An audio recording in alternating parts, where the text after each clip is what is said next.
When Dr. Jeremy Cole first moved to the sleepy little town of Everbrook, nestled in the lush valleys of upstate New York, he wasn't looking to save anyone, least of all himself, but rather to escape the ghosts of war, the echoes of operating rooms soaked in sorrow, and the unbearable memories of children he couldn't save in the shattered corners of the world. After 2 decades serving as a trauma surgeon in conflict zones like Aleppo, Baghdad, and South Sudan, watching innocents die with every explosion and hearing mothers scream with empty arms, Jeremy was worn thin, hollowed out like an old tree, a man who had given everything and come home with nothing but nightmares, so he packed up his past, left the chaos behind, and retreated to Everbrook with the intention of fading quietly into obscurity. But fate has a curious way of finding those who try to hide, and Jeremy's path took a sharp turn one warm spring afternoon outside a tiny grocery store, where a young boy named Milo sat in a battered red wagon, his legs bound in outdated metal braces, his face sticky with lollipop sugar, and his bright eyes radiating something Jeremy hadn't seen in years, hope, pure and defiant. Beside him stood his mother, Elise, a worn but graceful woman who smiled with tired resilience as she handed out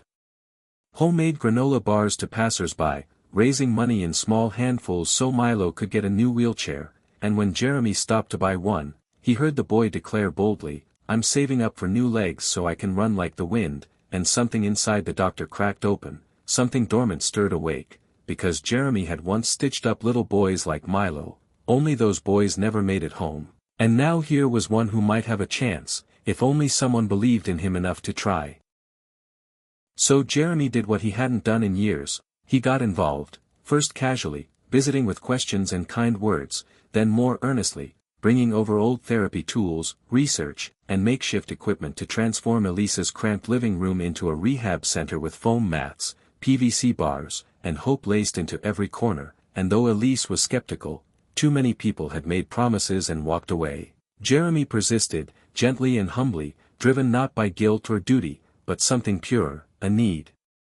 to help this boy reach the horizon. Days turned into weeks as Milo learned to balance using games and laughter, guided by Jeremy's steady hands and unshakable patience, and the townspeople noticed, first with curiosity, then with support, donating gear, raising funds, baking muffins for medical bills, and watching as the once withdrawn doctor slowly transformed the boy's progress into the heartbeat of their community. But progress wasn't linear.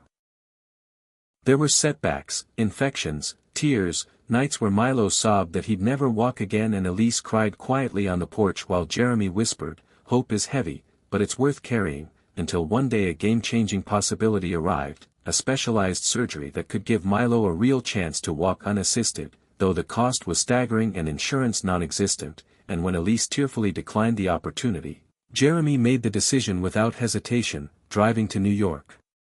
City, writing a check that emptied his savings, and telling the surgeon, "He saved me first, this is the least I can do." The surgery was long and delicate, but successful, and the recovery grueling, filled with pain, sweat, and small triumphs that felt like miracles, until one day Milo stood up, really stood up.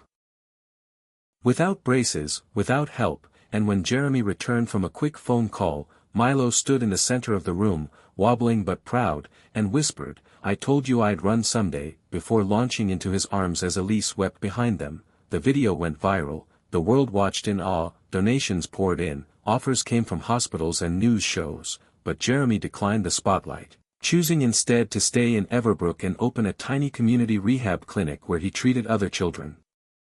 like Milo, quietly giving hope to families who had nearly lost it, while Milo, now walking, running, riding bikes, became the pride of the town, speaking at school assemblies and telling his friends, "I'm not special.